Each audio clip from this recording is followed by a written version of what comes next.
like a Hellcat.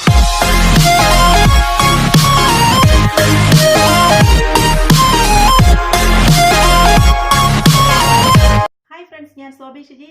നമ്മളിന്ന് പഠിക്കാൻ പോകുന്നത് CBSE NCERT class 8 the great Indian bastard എന്ന ചാപ്റ്ററിലെ ക്വസ്റ്റ്യൻസീസ് ആണ്. നിങ്ങൾ ഇതുവരെ ഈ ചാനൽ കണ്ടിട്ടില്ലെങ്കിൽ ചാനൽ സബ്സ്ക്രൈബ് ചെയ്യാൻ മറക്കരുത്. ശേഷം ബെല്ലൈക്കൺ പ്രസ് ചെയ്യുക. Thank you. First question, answer these questions within 20 words each. First question, who is Mrs Paul? ആരായിരുന്നു Mrs Paul? Mrs Paul is a wildlife researcher. Mrs Paul ഒരു വന്യജീവി ഗവേഷകയായിരുന്നു. Second question, where does the great Indian bustard live? എവിടെയാണ് മികച്ച Indian ബസ്റ്റാർഡുകൾ ജീവിച്ചിരുന്നത്? Answer,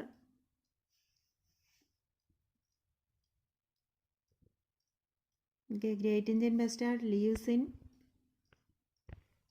wild open landscapes which have sparse grasses and shrubs. വിരളമായ പുല്ലുകളും കുറ്റിച്ചെടികളുമുള്ള വന്യമായ തുറന്ന പ്രകൃതി ദൃശ്യങ്ങളിലാണ് GIB താമസിച്ചിരുന്നത്. Third question, how can we say that the great Indian bustard is not the heaviest bird? Great Indian bustard ഏറ്റവും ഭാരം കൂടിയ പക്ഷിയല്ലെന്ന് നമുക്ക് എങ്ങനെ പറയാൻ കഴിയുന്നു? Answer, though the great Indian bustard is the heaviest flyer in India, the kori bustard found in Africa is the heaviest. Great Indian bustard ഇന്ത്യയിലെ ഏറ്റവും ഭാരം കൂടിയ പറക്കുന്ന പക്ഷിയാണെങ്കിലും ആഫ്രിക്കയിൽ കാണപ്പെടുന്ന കോറി ബസ്റ്റാർഡ് ആണ് ഏറ്റവും ഭാരം കൂടിയ പക്ഷി. അതുകൊണ്ടാണ് അങ്ങനെ പറയുന്നത്. Fourth question, how do high tension electric wires affect the great Indian bastard?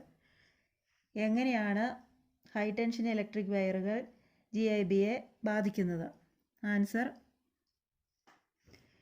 The GIB feeds on when a GIB dashes against high tension electric wires located in its habitat, it gets electrocuted. ഉയർന്ന പിരിമുറുക്കമുള്ള electric വയറുകൾക്കെതിരെ ചെറുത്ത് നിൽക്കാൻ ശ്രമിക്കുമ്പോൾ great Indian bastard വൈദ്യുതീകരിക്കപ്പെടുന്നു, അതായത് shock ഏൽക്കുന്നു. അതുകൊണ്ടാണ് അത് electric വയറുകളെ, ഈ high tension electric വയറുകളെ GIBയെ ബാധിക്കുമെന്ന് പറയുന്നത്. Answer these questions in 30-40 words each. First question, explain the food habits of the Great Indian Bustard. Answer, GIBകളുടെ ഭക്ഷണ രീതികളെക്കുറിച്ചാണ് ചോദിച്ചിരിക്കുന്നത്. Answer, The Great Indian Bustard feeds on the grass seeds, agricultural crops such as groundnuts and millets, as well as insects such as grasshoppers and beetles. It also eats rodents and lizards. Its diet varies according to the season. പുല്ലുവിത്തുകൾ, കാർഷിക വിളകളായ നിലക്കടല, millet എന്നിവയും പുൽച്ചാടി, വണ്ടുകൾ തുടങ്ങിയ പ്രാണികളെയും GIB ഭക്ഷിക്കുന്നു.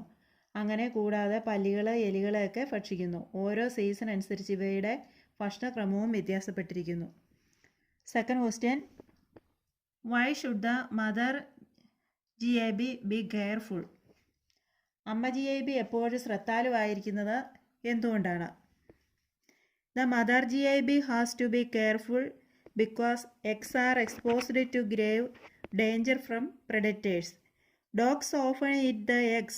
She has to incubate the eggs for 25 days before it is hatched and has to safeguard both the egg and the chick, and she has to do it alone with no support from the male. വേട്ടക്കാരിൽ നിന്ന് മുട്ടകൾ ഗുരുതരമായ അപകടത്തിന് വിധേയമാകുന്നതിൽ അമ്മ GIB എപ്പോഴും ശ്രദ്ധാലുവാണ്. മുട്ട വിരിയുന്നതിന് മുൻപ് 25 ദിവസം അടയിരിക്കേണ്ടി വരും. മുട്ടയെയും കുഞ്ഞുങ്ങളെയും സംരക്ഷിക്കേണ്ടതിന് ആൺ GIBയുടെ പിന്തുണയില്ലാതെ അവൾ ഒറ്റയ്ക്കാണ് മൊട്ടാടെയിരിക്കുന്നത്, ശ്രദ്ധിക്കുന്നത്, സംരക്ഷിക്കുന്നത്. Third question, how many of these birds are still left? Where can they be found?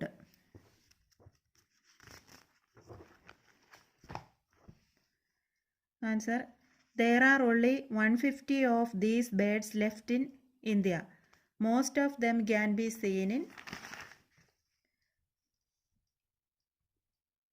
Rajasthan and Gujarat, and there are some birds in Maharashtra, Karnataka, Andhra Pradesh and Madhya Pradesh.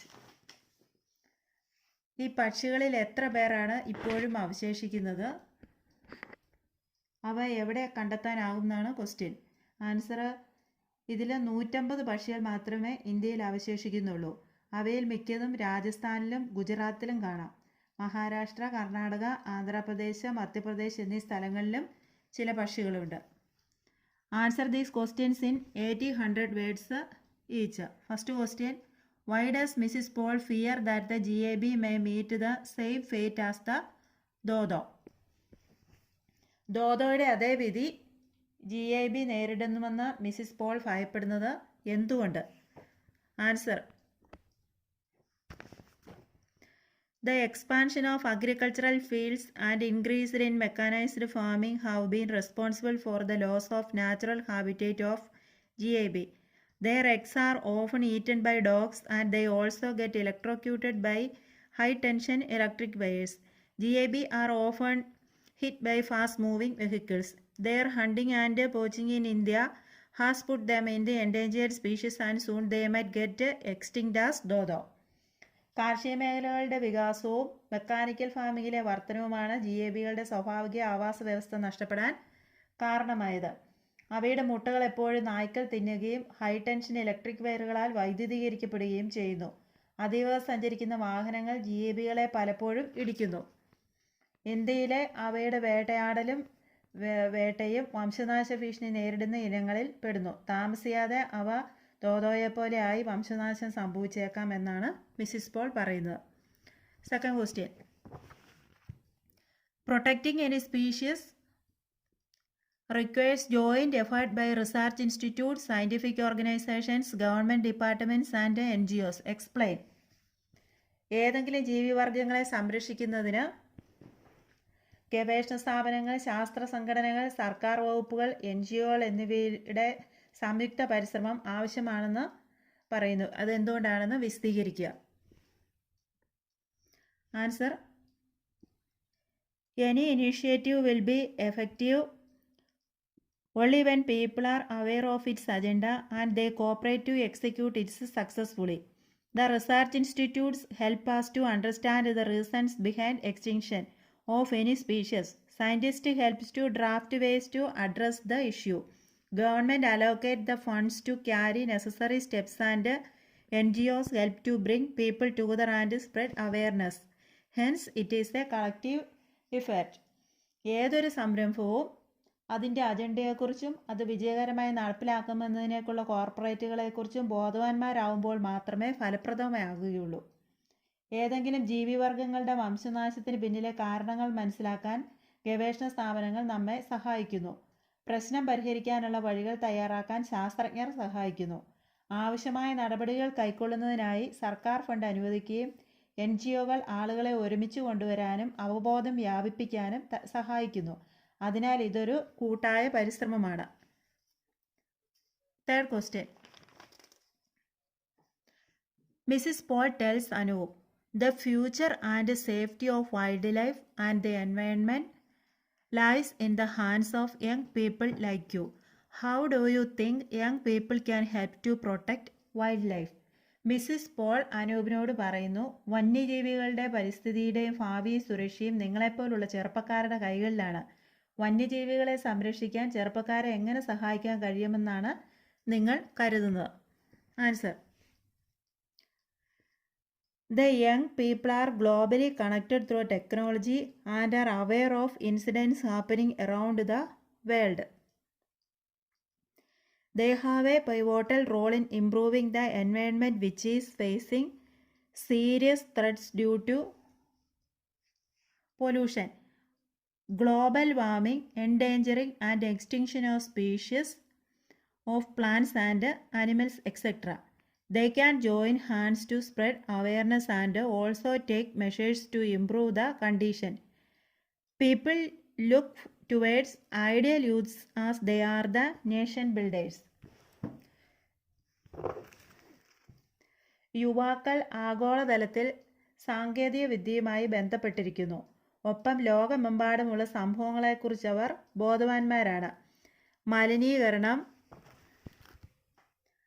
ആഗോളതാപനം, വംശനാശം, സസ്യങ്ങളുടെയും ജന്തുക്കളുടെയും വംശനാശം എന്നിവ കാരണം ഗുരുതരമായ ഭീഷണികൾ നേരിടുന്ന പരിസ്ഥിതി, ഇവയെല്ലാം മെച്ചപ്പെടുത്തുന്നതിൽ യുവാക്കൾക്ക് സുപ്രധാനമായ പങ്കാണുള്ളത്.